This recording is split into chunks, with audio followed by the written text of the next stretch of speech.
Hey everybody, Scout Crafty here again. It's Friday, TGIF. Thank God it's Friday. You made it through another week.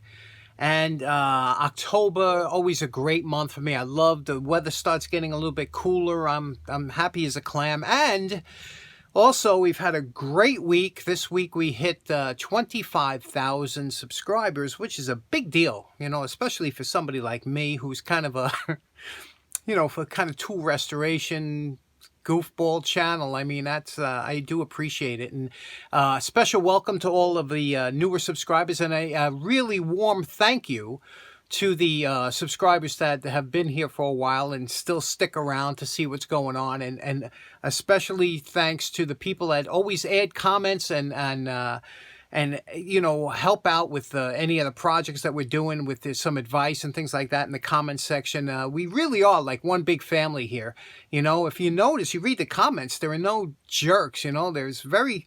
I don't, in the very beginning, I had to delete a couple people because they would use profanity or something like that. But now, it's been months since I had to, you know, check somebody's comment or something. Everybody's just positive, and it's really a lot of fun. So thank you for that. A couple things to talk about today. We're going to get to a tool restoration later on. But first I want to talk about something. We were talking about the the buffers and the grinders, the sanders. Let's start with that first off. First up, a lot of people were asking me about when I did this project last week about making that new drive wheel. They were asking me about the differences between the two and different subtleties. A lot of us here are new to and don't own belt sanders yet. I thought I would just run through this real quick. Now, it's very difficult to compare these two machines because this one is twice as expensive as this one, at least, you know. These things run a little bit over $100. These things are $300 plus, but you know, they're apples and oranges, you know. Obviously, this one is better quality components, things like that. But I'm going by the design itself just now. I'm not talking about the fact that one is Asian, one is American, whatever. I'm just going by the design. Now, this is a 1x30. This is a 1x42, which means the length of the belt. And here are the two differences in belt. Now, you can see here, this is a 30-inch belt in the center here, and this is a 42-inch. So you can see the difference here. Now, obviously, a 42-inch belt is going to last longer because there's more belt. But it's also a 30-inch belt is cheaper. So that's about equal as far as that goes. Now, first, let's take a look at the 1x30 design. This is a common design made by many different manufacturers. Some are a little bit higher quality than the others. I think the Ricons are a little bit higher quality, but a lot of these other ones are probably made in the same factory in China somewhere. But they use a brushed motor, which has brushes in there louder. You can even hear when you spin it. It's a little bit louder, but other than that, these work absolutely fantastic. And for what we do for tool restoration, things like that, knife sharpening, these, you cannot beat these, because when you're going to use a belt sander, usually you're only using a 4-inch section here. Now, there is a platen or a metal plate that comes up behind here that you could press against. I don't use that because a lot of times, most tools that I deal with have some kind of soft edge, and when you press this like this, you'll see here, it conforms around the belt. But now there's only about 10 inches between the drive pulley and the idler pulley up here, so that gives you a nice firm feel on the belt. It's really good for without the platen. You don't need it for most jobs, and this really has served me so well for thousands of hours. Let me show you the other here one. On the 1x42, you could see there's only 2 pulleys. You see the other one has 2 idler pulleys. This one here just has 1 idler and the drive belt. So you could see here, when you have this kind of situation, there's pros and cons, okay? The pro is that you have a lot more belt that if you were working with something bigger, you can work with. But the other thing is that if you notice, this is a lot more, you see here, because the longer the belt is, the more twist you're going to get, because that's where that third idler pulley takes out that twist you're going to get, and, you know, that extra pressure, you know, squeezing in. So that's why the platen on this one really is much more helpful, because instead of having that 10 inches between, we have 20 inches almost between. So do you see the difference? So I know a lot of people say, oh, you like this one better because it's bigger. Bigger isn't always better. It reminds me of the boats. Remember, well, if you've ever had a boat, you start off with a small boat, maybe a 16-foot runabout or something, and you go out all day with your friends and have a great time, a couple gallons of gas, and what a great time. So you say, wow, if I'm having so much fun with this 16-footer, I'm going to get a 24-footer. So you go out and you buy a 24-foot boat. Now you have the slip fees are more expensive. It's twice as much money in gas. Now you try and go out by yourself. The thing is too big to handle, really. You gotta, you gotta have friends. It's forget it. It's then you realize I made a mistake. The bigger isn't always better. Same thing, motorcycles. I can tell you stories about motorcycles. You start off with a small motorcycle, you have a ton of fun, you go to the big ones, and now all of a sudden it's like, it's great on the highway, but, it's not so much fun riding around the city. And so there's a lot of things, and this is one of those cases, the belt grinders, they call them grinders for the knife guys that use them. Those are fantastic because they have so many ways you could switch the pulleys around to get just the right tension on the belt and whatnot. It's so versatile. But for us tool restoration guys, this is the one you want to get, the 1x30. Believe me, it's cheaper, I know, and it's Asian made. We're not crazy about stuff from China, but it's so much, it's really a nice unit for what we do. Okay, today we are going to visit or revisit. I did a nice video on restoring one of these back in the day, but I was showing how these were used. These are fencing pliers, more or less, used a lot in the Midwest. I know a lot of guys are smiling out there because I'm sure they spent many hours with these. These are meant a lot of times to put fencing and to remove staples with this hook. And a lot of times they use a hammer to hammer on here to get under the staple, and that's why a lot of these are mashed up when you find them. This one here is in pristine condition, other than the rust and whatnot, because it is a DIAMALLOY. And they were out of Duluth, Minnesota, and let me tell you something. Diamond Tools, or DIAMALLOY was their trademark on a lot of the steels they used, was unbelievable quality. So you could see here, this one is in such nice shape. It's got the cutters here on both sides, 1, 2. It's got the clamp up here. It's even, you got that little bevel in there for spinning wire, and just a fantastic tool. These are super hard, so be prepared. You'll go through belts like crazy because the metal is so hard all the way through. What I liked about these is they got knurling on the handles, which a lot of them don't have. So these are just a beautiful pair. Let's do these up and get them beautiful. Okay, we're just wire brushing it, and I want to show you something here. You can see here, here's the handle pre-wire brushing. You can see here, and here's what it looks like after we wire brush. The wire brush, you never take for granted. That tool can clean you. You can do such nice cleanups with just a wire brush and a motor. If you're just getting into this and you just want to clean up your grandfather's tools or something, just a wire brush is the most important. Look how nice that knurling looks, right? And that's all you're going to do, because you really can't get in there with anything else.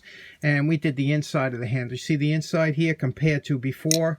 I mean, this is before. You see before and after. You see the difference? So, but that's why we don't go nuts over here, because we're going to hit that with some sanding. But you see the difference, what it makes, the difference it makes. This is, but you see now, you see those little lines? We're going to get rid of those forging. Okay, this is, we just wire brush both sides. We're going to get rid of that forging to make that nice. But here you can't do nothing. That's before and after.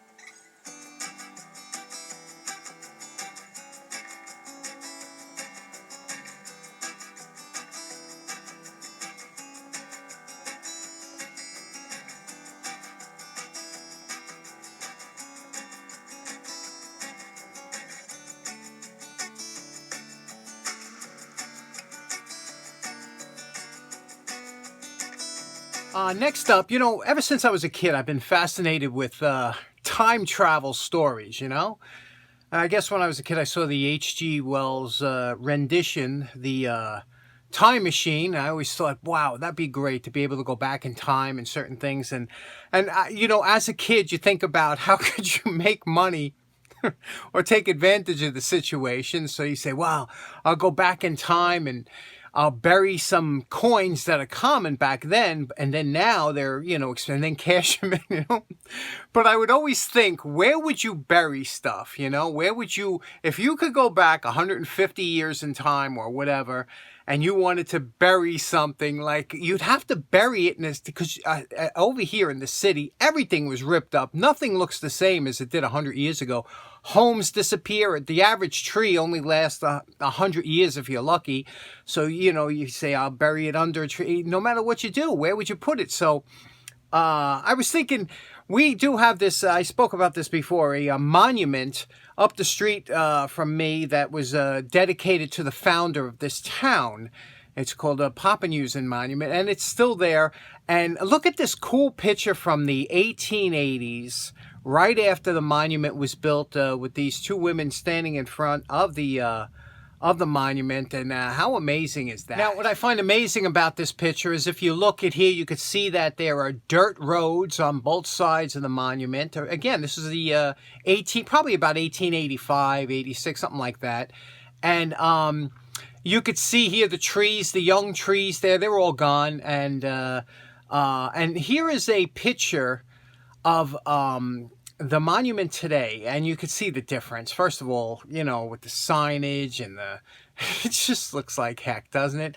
However, the monument itself is still in great condition and still. So if I had to go back in time, I guess I could bury something right in front of the monument, although you'd have to bury it deep, because I'm sure if they planted flowers or something, they might dig it up. But that's pretty interesting. I always think about that. I wonder if you have things in your town that have remained unchanged since the 1880s, you know. I always find that interesting. Now, you know my favorite part. Remember what these DIAMALLOY fencing pliers look like before we started. And we're calling this project done. And look at what a nice job we did here on this beautiful DIAMALLOY, you know. Let's take a look. First of all, everything is satined out, you know, so it doesn't, again, show the fingerprints. And it just looks so much more classy, especially with a tool like this. And you could see over here, all the shaping is nice. It's all the edges are softened.